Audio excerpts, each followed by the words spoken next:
তিনিটা পাপ ইমানে ভয়ঙ্কৰ হয় যেটো নেকি তওবা কৰিলেও মাফ নহয় যদি আপুনি এই তিনিটা গুনাহৰ কোনো এটা গুনাহত লিপ্ত হৈ আছে সময় থাকোতে সতৰ্ক হোক নহলে আল্লাহৰ পক্ষৰ পৰা গজব নামি আহিব আপোনাৰ ঘৰ সংসাৰ আপোনাৰ ফ্যামিলি ধ্বংস হৈ যাব আপোনাৰ জীৱন এক শাস্তিলৈ এক সাজালৈ পৰিণত হৈ যাব সময় থাকোতে সতৰ্ক হোক এক নম্বৰ যদি আপুনি কাৰোবাক মিথ্যা আৰোপ লগাইছে মিছা অপবাদ দিছে এই গুনাহ আল্লাহ তাআলাই মাফ নকৰে ইয়া গুনাহে কবিৰা হয় ইমান ডাঙৰ গুনাহ হয় হাকিম মুস্তাদরাকত আহিছে হযরত আলী রাদিয়াল্লাহু তাআলা নূর বর্ণনা করে আল্লাহর নবী সাল্লাল্লাহু আলাইহি সাল্লাম ইরশাদ করে আল বুহতানু আলাল বারাই আসকালু মিনাস সামাওয়াত বুহতান কারবাক মিথ্যা অপবাদ দিয়া ইমান ডাঙর গুনাহ হয় যে হাত আসমান জিমান গধুৰ হ'ব তাতকৈ আৰু বেছি গধুৰ হয় এই পাপ অন্য এক ৰিৱায়াতত আহিছে কোনো ব্যক্তিয়ে যদি বেলেগ এজন মানুহক মিছা অপবাদ দিছে যাৰ দ্বাৰা নেকি সেইজন ব্যক্তিৰ সন্মানৰ হানি হৈছে সেইজন ব্যক্তিয়ে কষ্ট পাইছে আল্লাহৰ নবী সাল্লাল্লাহু আলাইহি সাল্লাম ইৰশাদ কৰে এনেকুৱা অপবাদকাৰী ব্যক্তিক জাহান্নামৰ পুইজৰ নদীত ডুবাই দিয়া হ'ব নাউজুবিল্লাহ জাহান্নামী সকলক যেতিয়া জ্বলোৱা হ'ব জাহান্নামৰ জুইত যেতিয়া জ্বলাই থাকিব তেওঁলোকৰ শৰীৰৰ পৰা তেজ পুইজ এইবোৰ বৈ থাকিব তাৰে এটা নদী জাহান্নামত আছে যিসকলে নেকি কাৰোবাৰ ওপৰত মিথ্যা আৰোপ লগায় মিছা অপবাদ দিয়ে তেওঁলোকক সেই পুইজৰ নদীত ডুবাই দিয়া হ'ব আৰু তাৰ পৰা উঠিবলৈ দিয়া নহব এই শাস্তি তেওঁলোকক অনন্ত কাললৈকে দিয়া থাকিব নাউজ বিল্লাহি মিন জালিক আমাৰ সমাজত এনেকুৱা বহুত হৈ আছে আমি নিজৰ কথা কেতিয়াও চিন্তা নকৰো মই কি কৰি আছো মই কেনেকৈ আছো আমি চিন্তা নকৰো কোনে কি কৰিছে কোনোবাই যদি একো কৰাও নাই তাৰ লগত কিবা মোৰ দুশ্মনী আছে এনেই কিবা এটা কথা তাৰ বিষয়ে আমি প্ৰচাৰ কৰি আছো সেইজন ব্যক্তিক কেনেকৈ ধ্বংস কৰিব পাৰি সেইজন ব্যক্তিৰ সন্মানৰ হানি কৰিব পাৰি সেইজন ব্যক্তিক কেনেকৈ কষ্ট দিব পাৰি আমি চেষ্টা কৰি থাকো কাৰোবাৰ পিছত আমি লাগি থাকো কিন্তু আমি চিন্তাও নকৰো ইয়া যে কিমান ডাঙৰ পাপ হয় আল্লাহ তাআলাই এই পাপ মাফ নকৰে যিমান তওবা কৰিলেও মই যদি এনেকুৱা কাম কৰি আছো কাৰোবাৰ ওপৰত মিথ্যা তুহমত লগাইছো মিথ্যা আৰোপ লগাইছো এইফালে মই দিনে ৰাতে নামাজ পঢ়ি আছো তাহাজ্জুদৰ নামাজ মই পঢ়িছো সদকা খায়ৰাত কৰিছো তাসবিহ এনি টাইম কৰি আছো কিন্তু মোৰ কোনো কিছু ইবাদতে সেই গুনাহ মাফ কৰিব নোৱাৰে আল্লাহ তাআলাই কয় যেতিয়ালৈকে সেইজন ব্যক্তিয়ে তোমাক মাফ কৰি নিদিয়ে মই তোমাৰ এই গুনাহ মাফ নকৰো ইয়া হুকুকুল ইবাদ হয় আল্লাহ তাআলা ইচ্ছা কৰিলে বহুত ডাঙৰ ডাঙৰ গুনাহ আল্লাহ তাআলা ইচ্ছা কৰিলে মাফ কৰি দিব পাৰে কিন্তু কাৰোবাৰ মন যদি আপুনি ভাঙিছে কাৰোবাক যদি আপুনি অযথা কষ্ট দিছে কাৰোবাৰ সন্মান যদি আপুনি নষ্ট কৰিছে সেইজন ব্যক্তিয়ে যদি কষ্ট পাইছে সেইজন ব্যক্তি হয়তো আপোনাৰ লগত মুখামুখি ফাইট কৰিবলৈ আহা নাই আপোনাৰ ইটৰ জবাব পাথৰেৰে দিয়া নাই আপোনাৰ এই অন্যায়ৰ প্ৰতিবাদ হয়তো কৰা নাই চুপচাপ সহ্য কৰিছে তেতিয়া হলে আপোনাৰ জীৱনৰ সকলো আমলটো বৰবাদ হ'বই মনত ৰাখিব আপোনাৰ জীৱন এক সাজালৈ পৰিণত হৈ যাব আপুনি বুজিয়া নাপাব জীৱনত এই অশান্তি এই পেৰেশানি এই বালা মুসিবত কিয় আহি আছে আপুনি যেটো নেকি কোটি কোটি টকা খৰচ কৰিও আপুনি সেই সমস্যাৰ পৰা সমাধান নাপায় কিয়নো আপুনি কাৰোবাৰ মন ভাঙি দিছে তাৰ অন্তৰৰ পৰা যেটো ওলাইছে হেয়া আল্লাহ তাআলাই সহ্য নকৰে আপোনাৰ জীৱনত এক ধুমুহা তুফান এনেকৈ আহিব যাৰ মোকাবিলা কৰাৰ শক্তি আপোনাৰ নাথাকিব গতিকে মনত ৰাখিব এই পাপ কেতিয়াও নকৰিব কাৰোবাৰ অন্তৰ কেতিয়াও নাভাঙিব মিথ্যা আৰোপ কাৰোবাৰ ওপৰত নলগাব সময় থাকোতে এতিয়াও সাৱধান হৈ যাওক যেটো নেকি আল্লাহ তাআলাই মাফ নকৰে সময় থাকোতে যদি আপুনি কাৰোবাক মিথ্যা আৰোপ লগাইছে মিছা অপবাদ দিছে কাৰোবাৰ অন্তৰত কষ্ট আপুনি দিছে সময় থাকোতে যদি তেও জিন্দা আছে তেতিয়া হলে আপুনি তেওৰ পৰা মাফ লৈ লওক তেও যদি মাফ কৰি দিয়ে আপুনি মাফ পাই যাব যদি তেও মাফ নকৰে বা তেও ইন্তেকাল হৈছে তেও যদি কবৰলৈ গুচি গৈছে তেতিয়া হলে আফসোস আপোনাৰ এই গুনাহৰ মাৰ্জনাৰ আৰু কোনো ৰাস্তা নাই মোৰ প্ৰিয় দিনী ভাই বন্ধুসকল আল্লাহৰ ৰাসূল সাল্লাল্লাহু আলাইহি সাল্লাম ইৰশাদ কৰে আল খালকু ইয়ালুল্লাহ ফাহাব্বুল খালকি ইলাল্লাহ মান আহসানা ইলা ইয়ালিহি হে বিশ্বৰ মানৱ জাতি এই পৃথিবীত যিমান মখলুক আছে, মানৱ দানৱ পশু পক্ষী চৰাই চিৰিকটি, যিমান মখলুক আছে, যিমান সৃষ্টি জীৱ আছে, সকলো কিছু আল্লাহ তাআলাৰ পৰচি হয়। আল্লাহ তাআলাই সকলোকে মুহাব্বত কৰি, সকলোকে ভাল পাই আল্লাহ তাআলাই সৃষ্টি কৰিছে। আৰু আল্লাহ তাআলাই সেইজন বান্দাক আটাইতকৈ বেছি পছন্দ কৰে, বেছি ভাল পায়, যিজনে নেকি আল্লাহৰ পৰচিৰ লগত ভাল ব্যৱহাৰ কৰে। আপুনি কাৰোবাক যদি ভাল কৰিব নোৱাৰে, কাৰোবাক যদি বিপদত সহায় কৰিব নোৱাৰে, কমসে কম তাক ক্ষতি নকৰিব। আল মুছলিমু মান সালিম আল মুছলিমুনা মিন লিসানিহি ওয়া ইয়াদিহি। সেইজন প্ৰকৃত মুছলমান হয় যাৰ হাতৰ দ্বাৰা, যাৰ মুখৰ দ্বাৰা, যাৰ কৰ্মৰ দ্বাৰা অন্য নিৰাপদে থাকে। তেওঁ যাতে কাৰোবাক কষ্ট নিদিয়ে, কমসে কম কাৰোবাক যদি সহায় কৰিব নোৱাৰে, কমসে কম ক্ষতি কৰিব নালাগে, কাৰোবাৰ ইজ্জতৰ হানি কৰিব নালাগে, কাৰোবাৰ অন্তৰত কষ্ট দিব নালাগে। যদি এজন প্ৰকৃত মুছলমান মই হয়, তেতিয়াহ'লে মোৰ পৰা এই পৃথিৱীৰ সকলো মখলুক নিৰাপদে থাকিব লাগিব। মনত ৰাখিব, জীৱনত কেতিয়াও কাৰোবাক মিথ্যা অপবাদ নিদিব। 2 নম্বৰ, যি গুনাহ কৰিলে জীৱন ধ্বংস হৈ যায়, জীৱন এক সাজালৈ পৰিণত হৈ যায়, সেয়া হৈছে জিনা, ভেবিচাৰী। আল্লাহ ৰব্বুল আলামিন কুৰআনে কাৰিমত ইৰশাদ কৰে, লা তাকৰাবুজ জিনা ইন্নাহু কানা ফাহিশা। তোমালোক জিনা কৰাটো দূৰৰ কথা, জিনাৰ ওচৰতো নাযাবা।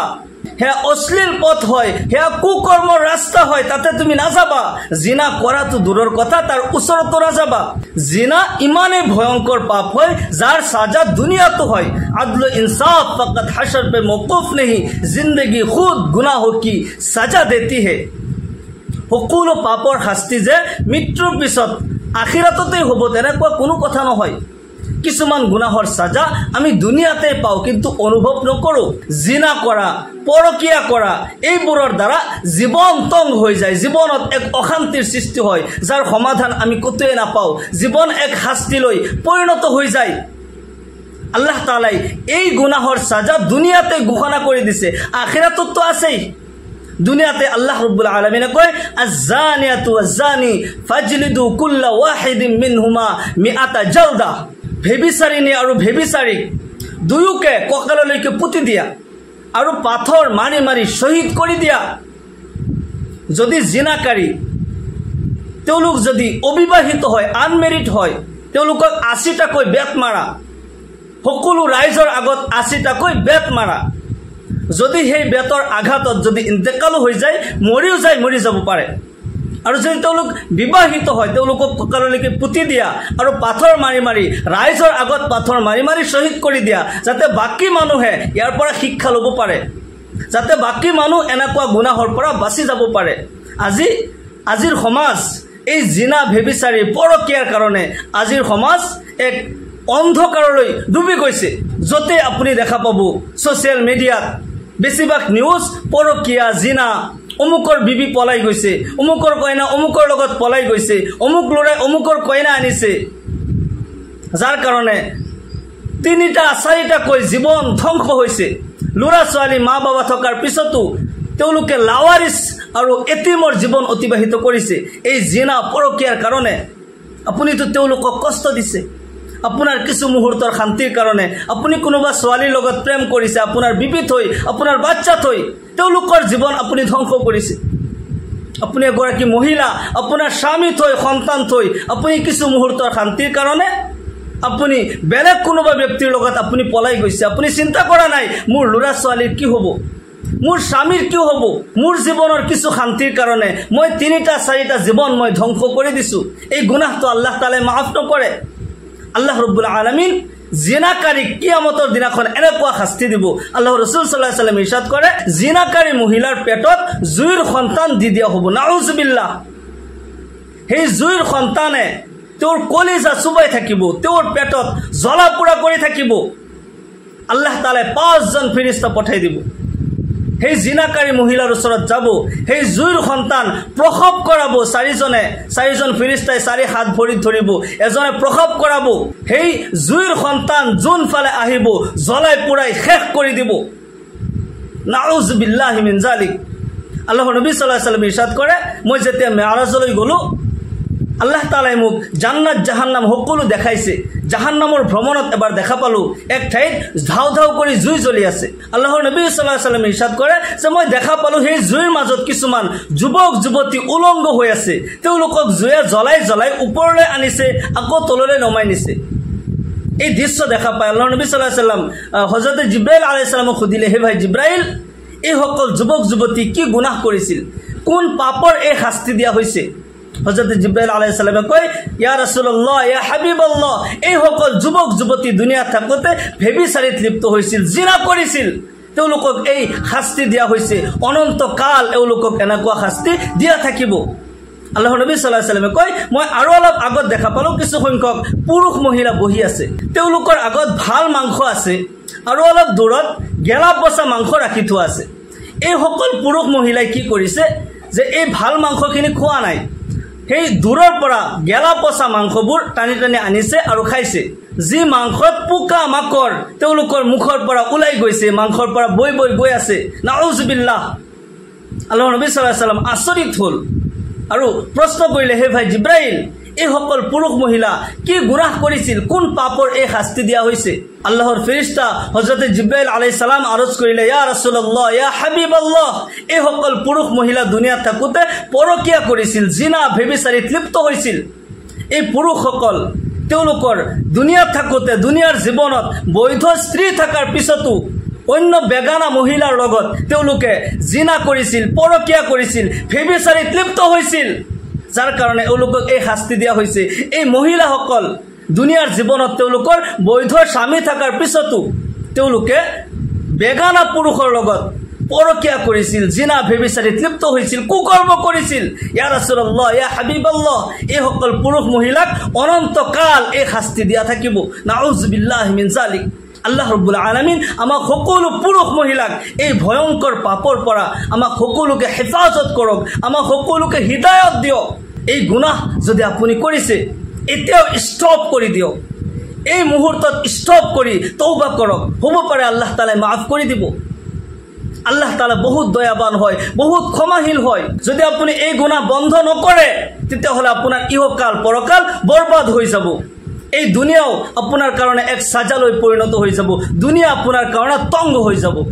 তৃতীয় নম্বৰ, যি ভয়ংকৰ গুনাহ আল্লাহ তাআলাই মাফ নকৰে সেয়া হৈছে হুকুকুল ওয়ালিদাইন। কোনো সন্তানে যদি মা বাবাৰ হক নষ্ট কৰিছে, আল্লাহ ৰাব্বুল আলামিন কোৰআনে কাৰিমত মা বাবা সম্পৰ্কে এনেদৰে কয়, وقضى ربك ألا تعبدوا إلا إياه وبالوالدين إحسانا إما يبلغن عندك الكبر أحدهما أو كلاهما فلا تقل لهما أف ولا تنهرهما وقل لهما قولا كريما واخفض لهما جناح الذل من الرحمة وقل رب ارحمهما كما ربياني صغيرا। الله أكبر। আল্লাহ তাআলাই কোরআনে কারিমত বিশ্বৰ মানৱ জাতিক আল্লাহ তাআলাই সম্বোধন কৰি কয়, হে বিশ্বৰ মানৱ জাতি, নিশ্চয় তোমালোকৰ প্ৰতিপালক, তোমালোকৰ খালিক, তোমালোকৰ মালিক, তোমালোকৰ সৃষ্টিকৰ্তাই এয়া ফয়সালা কৰিছে যে একমাত্ৰ তেওঁৰে ইবাদত কৰিব লাগিব, তেওঁৰ বাহিৰে অন্য কাৰো ইবাদত কৰিব নোৱাৰিবা। আল্লাহ তাআলাই কিমান দয়াবান হয়। আল্লাহ তাআলাই নিজৰ ইবাদত কৰাৰ লগে লগে হুকুম কৰিছে অবিল ওয়ালিদাইনি ইহসানা, যে তোমালোকে আল্লাহ তাআলাৰ ইবাদত কৰাৰ লগে লগে, আল্লাহ তাআলাৰ ইবাদতৰ পিছে পিছে তোমালোকৰ মা বাবাৰ সেৱা শুশ্ৰূষা কৰিবা, মা বাবাৰ লগত সৎ ব্যৱহাৰ কৰিবা। তেওঁলোকৰ কোনোবা এজন কিংবা দুইজন তোমাৰ জীৱনত যদি বৃদ্ধ হৈ যায়, তুমি তেওঁলোকৰ আগত উফ শব্দটো ব্যৱহাৰ নকৰিবা। আজিৰ সমাজৰ বেছিভাগ ল'ৰা ছোৱালীবোৰ মা বাবাক কেয়াৰ নকৰে, মা বাবাৰ কথা নামানে। তেওঁলোকে মা বাবাক সেটআপ বুলি কয়, মুখ বন্ধ কৰা, মনে মনে থাকা, তুমি কি জানা, একো নাজানা। মা বাবাক তেওঁলোকৰ লগত দুৰ্ব্যৱহাৰ কৰে, ঘৰৰ পৰা পৰ্যন্ত ওলাই দিয়ে, মা বাবাক মাৰধৰ পৰ্যন্ত কৰে। নাউজুবিল্লাহ। য'ত নেকি আল্লাহ তাআলাই কৈ আছে তেওঁলোকৰ আগত উফ শব্দটো ব্যৱহাৰ নকৰিবা। হে মা বাবাক চুপ থাক। হে মা বাবাক ঘৰৰ পৰা ওলাই দিছে, খানা নিদিয়ে, যে তুমি একো নাজানা। মা বাবা ঘৰত থকাৰ কাৰণে আমাৰ ল'ৰা ছোৱালীৰ কষ্ট হয়, মা বাবাক ঘৰৰ পৰা ওলাই দিয়ে। আল্লাহ তাআলাই সেই গুনাহ কেনেকৈ মাফ কৰিব, য'ত নেকি আল্লাহ নিজে শিকাই দিছে ভাল ব্যৱহাৰ কৰা, উফ শব্দটো ব্যৱহাৰ নকৰিবা। আল্লাহ তাআলাই আৰু কয় যে তুমি তেওঁলোকৰ আগত এনেকৈ নিজকে পেশ কৰা যে তুমি তেওঁলোকৰ বাধ্য হয় আৰু তেওঁলোকৰ কাৰণে তুমি হাত তুলি আল্লাহ তাআলাৰ ওচৰত দোয়া কৰা, ৰব্বিৰ হামহুমা কামা ৰব্বায়ানি সগীৰা। ইয়া আল্লাহ, মোৰ মা বাবা সৰুতে যেনেকৈ মোক মৰমৰ কোলাত লালন পালন কৰিছিল, ইয়া আল্লাহ মোৰ মা বাবাক তুমি ৰহমতৰ কোলাত লালন পালন কৰা। আল্লাহ তাআলাই শিকাই দিছে মা বাবাৰ কাৰণে দোয়া কৰা। সেই মা বাবাক যদি আমি কষ্ট দিওঁ, সেই মা বাবাৰ লগত যদি দুৰ্ব্যৱহাৰ কৰোঁ, সেই মা বাবাক যদি ঘৰৰ পৰা ওলাই দিওঁ, এই গুনাহ আল্লাহ তাআলাই কেনেকৈ মাফ কৰিব? সেইকাৰণে আমি সময় থাকোঁতে সতৰ্ক হ'ব লাগিব। যদি মা বাবাক কষ্ট দিছোঁ, জিন্দগী অৱস্থাত আমি তেওঁলোকৰ পৰা মাফ লৈ লওঁ, সেৱা শুশ্ৰূষা কৰোঁ।